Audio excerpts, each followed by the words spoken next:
Assalamualaikum warahmatullahi wabarakatuh. Di sini kami akan membahas tentang teori asal-usul nenek moyang bangsa Indonesia. Sebelum itu, izinkan kami untuk memperkenalkan diri kami terlebih dahulu.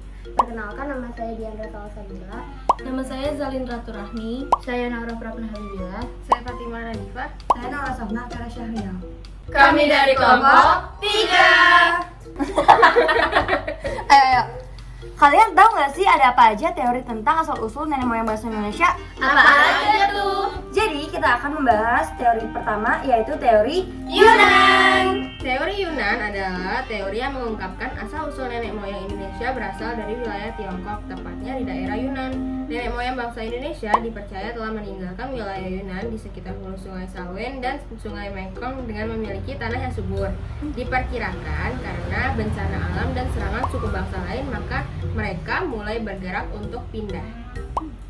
Nenek moyang bangsa Indonesia memiliki kebudayaan kelautan yang sangat baik, yakni sebagai penemu model asli perahu bercadik yang menjadi ciri khas kapal-kapal bangsa Indonesia saat itu.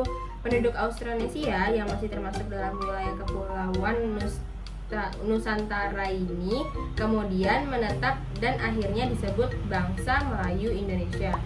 Orang-orang ini yang jadi nenek moyang langsung dari bangsa Indonesia sekarang. Para ahli yang sepakat dengan teori ini ada J.R. Logan, R.H. Gilder, J.H. Checker, dan J.R. Foster. Dasar utama teori Yunan adalah ditemukannya kapak tua di wilayah Nusantara yang memiliki ciri khas yang sama dengan kapak tua di wilayah Asia Tenggara. Penemuan tersebut menandakan adanya proses migrasi manusia di wilayah Asia Tenggara ke kepulauan di Nusantara.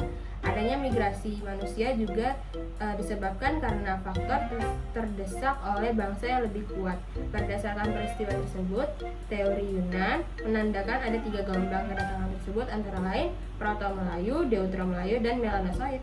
Teori yang kedua adalah teori Nusantara. Jadi, teori Nusantara ini menyebutkan bahwa bangsa Indonesia berasal dari daerah Indonesia itu tersendiri, yakni tidak melalui proses migrasi dari daerah manapun.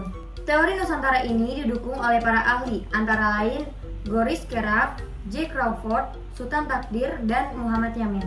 Dasar utama teori Nusantara adalah berdasarkan pada bangsa Melayu yang merupakan bangsa dengan peradaban yang sudah tinggi.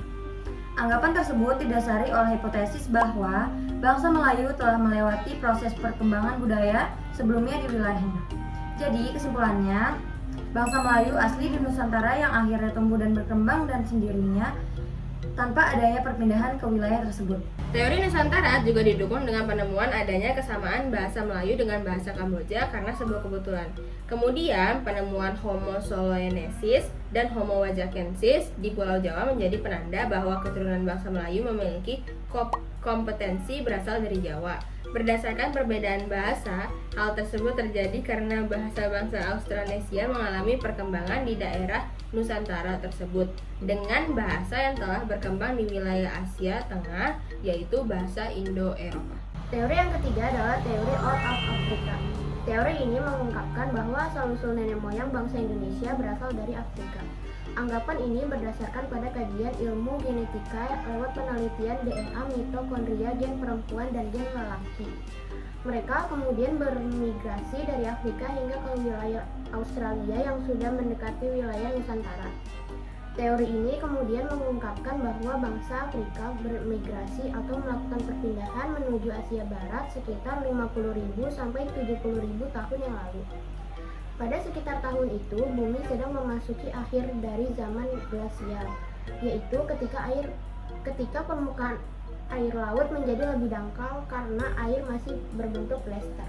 Dan pada masa itu memang memungkinkan manusia untuk menyeberangi lautan hanya dengan menggunakan perahu sederhana.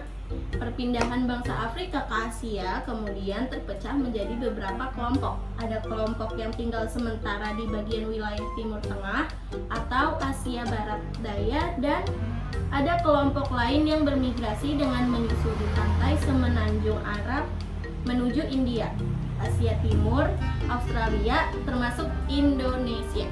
Fenomena tersebut diperkuat dengan penemuan fosil laki-laki di bagian wilayah Lake Mango.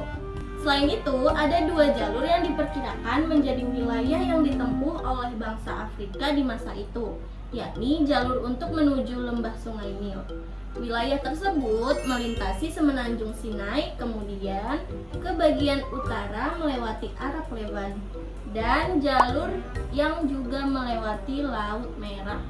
Nah, teori keempat yaitu teori out of Taiwan. Teori ini mengungkapkan bahwa asal-usul bangsa Indonesia adalah berasal dari Kepulauan Formosa atau wilayah Taiwan. Teori ini rupanya didukung oleh ahli bernama Harry Truman Simanjuntak yang mendasari atas argumen pada teori ini. Dasar utama dari teori out of Taiwan yang pertama adalah tidak adanya pola genetika yang sama antara kromosom manusia bangsa Indonesia dengan manusia dari bangsa Tiongkok. Masih berdasarkan teori ini, bahasa yang digunakan dan berkembang di Nusantara adalah bahasa yang masuk dalam rumpun bahasa Austronesia. Bahasa rumpun Austronesia ini digunakan oleh para leluhur bangsa Indonesia, terutama yang menetap di Pulau Formosa.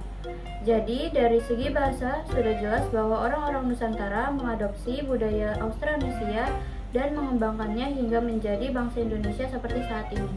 Sekian dari kami. Wassalamualaikum warahmatullahi wabarakatuh. Guys, akhirnya kita udah selesai. Yeay.